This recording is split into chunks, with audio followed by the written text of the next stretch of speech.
വയനാട് മാനന്തവാടി വള്ളിയൂർക്കാവ് ക്ഷേത്രത്തിലെ ചന്ദനമരം കാണാതായ സംഭവത്തിൽ അന്വേഷണം പോലും നടത്താതെ മലബാർ ദേവസ്വം ബോർഡ് 25 കിലോയിലധികം ചന്ദനമരം ചിതലരിച്ചെന്ന വിചിത്രമായ വാദമാണ് ക്ഷേത്ര ഭാരവാഹികൾ മുന്നോട്ട് വയ്ക്കുന്നത്. ജനം TV വാർത്തയെ തുടർന്നാണ് വിഷയം പുറം ലോകം അറിഞ്ഞത്. PS അർജുൻ ഈ വാർത്തയുടെ വിശദാംശങ്ങൾ നൽകും. അർജുൻ, നമ്മുടെ ഈ മാഫിയ വാഴും ദേവസ്വം എന്ന് പറയുന്ന ഈ ക്യാമ്പയിൻ അതങ്ങ് തിരുവനന്തപുരം മുതൽ അങ്ങ് കാസർഗോഡ് വരെയുള്ള വിവിധ ദേവസ്വങ്ങൾക്ക് കീഴിൽ നടന്നുകൊണ്ടിരിക്കുന്ന വലിയ തട്ടിപ്പുകൾ, അത് ഭക്തരുടെ ഇടയിലേക്ക് എത്തിക്കുക, ആ തട്ടിപ്പിലൂടെ വലിയ തോതിലുള്ള പ്രതിഷേധമുണ്ടാവുകയും ദേവസ്വം ബോർഡുകളിൽ നിന്നും നമ്മുടെ ഹൈന്ദവ ക്ഷേത്രങ്ങളെ മോചിപ്പിക്കുക എന്നത് തന്നെയാണ് ഈ ക്യാമ്പയിൻ്റെ പ്രധാനപ്പെട്ട ലക്ഷ്യം. അതിനാൽ തന്നെ അർജുൻ കൊണ്ടുവന്നത് വളരെ പ്രധാനപ്പെട്ട ഒരു വാർത്തയാണ്. ഇപ്പോഴീ ചന്ദനമരം ചിതലരിച്ചു എന്ന വാദമാണോ ദേവസ്വം ബോർഡ് മുന്നോട്ട് വയ്ക്കുന്നത് അർജുൻ?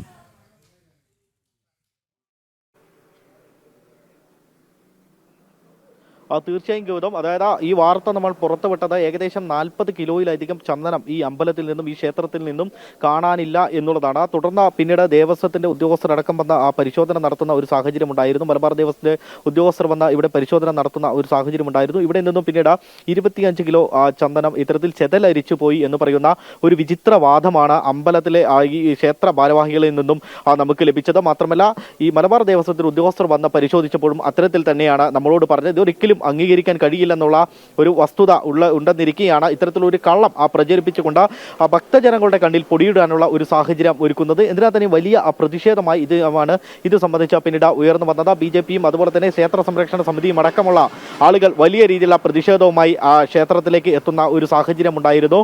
ഇത്തരത്തിൽ നമ്മൾ വാർത്ത റിപ്പോർട്ട് ചെയ്യുമ്പോൾ മറ്റൊരു കാര്യം കൂടി ഈ വള്ളിയൂർക്കാവ് ക്ഷേത്രത്തെ സംബന്ധിച്ചോളം ഉണ്ട്. അതായത് കഴിഞ്ഞ തവണ നടന്ന ഉത്സവ കാലഘട്ടത്തിൽ ചന്ത ലേലം വിളിക്കുന്ന ഒരു സാഹചര്യമുണ്ട്. എല്ലാ വർഷവും ഇത്തരത്തിൽ ഈ വള്ളിയൂർക്കാവ് ക്ഷേത്രത്തിൽ നടക്കുന്ന സംഭവമാണ്. അത്തരത്തിൽ 25 ലക്ഷം രൂപയ്ക്കാണ് കഴിഞ്ഞ തവണ ചന്ത ലേലം ചെയ്തത്. എന്നാൽ ഈ കെട്ടിവെച്ച ഈ തുക ഇതുവരെയും കെട്ടിവെക്കുകയോ ആ തുക അമ്പലത്തിന് കൈമാറുകയോ ചെയ്തിട്ടില്ലായിരുന്നു. അത്തരത്തിൽ അമ്പലത്തിന് ഭീമമായ നഷ്ടമാണ് ഈ ഒരു കാര്യത്തിൽ നടന്നത്. എന്നിരുന്നാൽ തന്നെയും അതിലും യാതൊരു വിധത്തിലുള്ള ഒരു നടപടിയും ഈ അധികൃതരുടെ ഭാഗത്തു നിന്നും ഉണ്ടായതായിട്ട് നമുക്ക് കാണുന്നില്ല. ഈ തുക സാധാരണ ഭക്തജനങ്ങളുടെ അടക്കമുള്ള ഒരു തുകയാണ്, അല്ലെങ്കിൽ മലബാർ ദേവസ്വത്തിന്റെ അടക്കം തുകയാണ് ഈ ലഭിക്കേണ്ട തുകയാണ്. ഇപ്പോൾ ഇത്തരത്തിൽ ഈ ഒരു യാതൊരു നടപടിയുമില്ലാതെ ഇവർ ഈ ലാപ്സായി കളയുന്ന ഒരു സാഹചര്യം ഉണ്ടാകുന്നത്. മാത്രമല്ല, മറ്റൊരു വിഷയം എന്ന് പറയുന്നത്, ഇതിനു മുൻപ് ഒരു 3-4 വർഷങ്ങൾക്ക് മുമ്പ് ഈ വള്ളൂർക്കാവിൽ അവിടെയുള്ള ഒരു സെക്യൂരിറ്റി ജീവനക്കാർക്ക് പൊള്ളലേൽക്കുന്ന ഒരു സാഹചര്യം ഉണ്ടായിരുന്നു. അതായത് രാത്രി 12 മണിക്ക് ഇദ്ദേഹത്തോട് ഈ കുറച്ച് വേസ്റ്റ് വസ്തുക്കൾ അവിടെ കത്തിക്കണം എന്നുള്ള ഒരു നിർബന്ധപൂർവമായിട്ട് വരുന്ന ഒരു സാഹചര്യമുണ്ട്. അതിൽ ക്ഷേത്രം ജീവനക്കാരാണ് പറഞ്ഞത്, ഈ 12 മണിയായപ്പോൾ തന്നെ രാത്രി തന്നെ ഇത് കത്തിക്കണം എന്നുള്ള ഒരു സാഹചര്യം ഒരുക്കിക്കൊണ്ട് അവരോട് നിർബന്ധിക്കുന്ന ഒരു സാഹചര്യം ഉണ്ടായിരുന്നു. തുടർന്ന് ഇവർ കത്തിക്കുകയും പെട്ടെന്ന് തന്നെ അതിൽ നിന്ന് തീ പടർന്ന് ഇയാൾക്ക് പൊള്ളലേൽക്കുന്ന ഒരു സാഹചര്യം ഉണ്ടാവുകയും ചെയ്തു. പക്ഷേ ഞെട്ടിക്കുന്ന വിവരങ്ങൾ എന്തെന്നാൽ, അത് കത്തിച്ചത് ചില റെസീറ്റ് കുട്ടികളാണെന്നുള്ള ഒരു വിവരമാണ് നമുക്ക് ലഭിച്ചത്. മാത്രമല്ല, അതിന്റെ തെളിവുകളടക്കം നമ്മൾ എടുത്തുകൊണ്ട് നമ്മൾ വേണ്ടി വന്നാൽ ആ തെളിവുകളടക്കം നമുക്ക് പുറത്ത് കൊണ്ടുവരാൻ സാധിക്കും. അത്തരത്തിൽ ഇദ്ദേഹത്തിന് പൊള്ളലേൽക്കുന്ന സാഹചര്യമുണ്ട്. ആ പൊള്ളലേൽക്കാനുണ്ടായ സാഹചര്യം എന്ന് പറയുന്നത് കരിമരുന്ന് അടക്കം അതിൽ ഉപയോഗിച്ചിട്ടുണ്ട്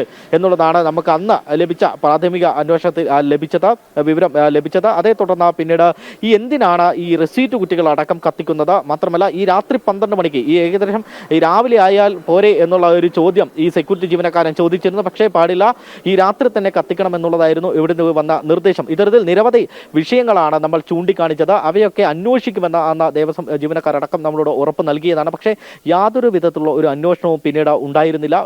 വലിയ രീതിയിലുള്ള ഒരു പ്രതിഷേധം ഉയർന്നിട്ട് പോലും യാതൊരു വിധത്തിലുള്ള അന്വേഷണം ഉണ്ടായിട്ടില്ല എന്നുള്ളതാണ് പ്രധാന വസ്തുത.